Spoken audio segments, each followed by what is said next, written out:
Hi, എല്ലാവർക്കും നമസ്കാരം. ഞാനൊരു പുതിയ വീഡിയോ ആയിട്ടാണ് നിങ്ങളുടെ മുന്നിലേക്ക് വന്നിരിക്കുന്നത്. എല്ലാവരും വീഡിയോ കണ്ട് ലൈക്ക് ചെയ്യുക, അഭിപ്രായം പറയുക, പറ്റുമെങ്കിൽ ഷെയർ ചെയ്യുക. കൂടാതെ ഇതുവരെ എൻ്റെ ചാനൽ സബ്സ്ക്രൈബ് ചെയ്യാത്തവരാണെങ്കിൽ ഒന്ന് സബ്സ്ക്രൈബ് ചെയ്യുകയോടി ചെയ്യുക. ഇത് തെങ്കാശിയിലെ കാശി വിശ്വനാഥർ കോവിലാണ്. തെങ്കാശി റെയിൽവേ സ്റ്റേഷനിൽ നിന്ന് ഏകദേശം 1 കിലോമീറ്റർ ദൂരത്തിലാണ് ഈ കാശി വിശ്വനാഥ ക്ഷേത്രം സ്ഥിതി ചെയ്യുന്നത്. അതുപോലെ തന്നെ തെങ്കാശിയിൽ 2 ബസ് സ്റ്റാൻഡ് ഉണ്ട്. ഒന്ന് പുതു ബസ് സ്റ്റാൻഡും ഓൾഡ് ബസ് സ്റ്റാൻഡും ഉണ്ട്. ഇത് രണ്ടും തന്നെ കാശി വിശ്വനാഥ ക്ഷേത്രത്തിൻ്റെ അടുത്ത് തന്നെയാണ്. കാശി വിശ്വനാഥ ക്ഷേത്രത്തിൻ്റെ ഏറ്റവും വലിയ പ്രത്യേകത അതിൻ്റെ മുമ്പിലുള്ള ക്ഷേത്രഗോപുരം തന്നെയാണ്. ഇത് വളരെ വർഷങ്ങൾക്ക് മുമ്പുള്ള ഒരു ക്ഷേത്രമാണ്. മറ്റു ഉപദേവന്മാരുടെ പ്രതിഷ്ഠകളും എല്ലാം ഇതിൻ്റെ കൂടെ തന്നെയുണ്ട്.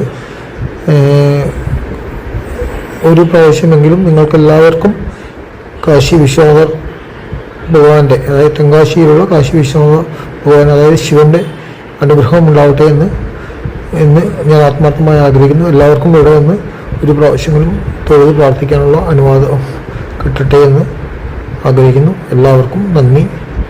നല്ലൊരു ശുഭദിനം ആശംസിക്കുന്നു.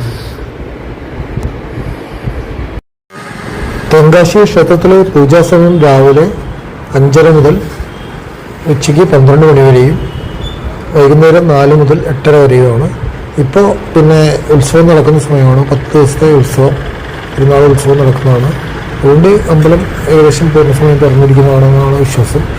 എല്ലാവർക്കും ഭഗവാന്റെ അടുത്ത ദർശനം കിട്ടാനുള്ള ഒരു അനുമതി ഭഗവാൻ തരട്ടെ. എല്ലാവർക്കും എല്ലാ നന്മകളും നേരുന്നു.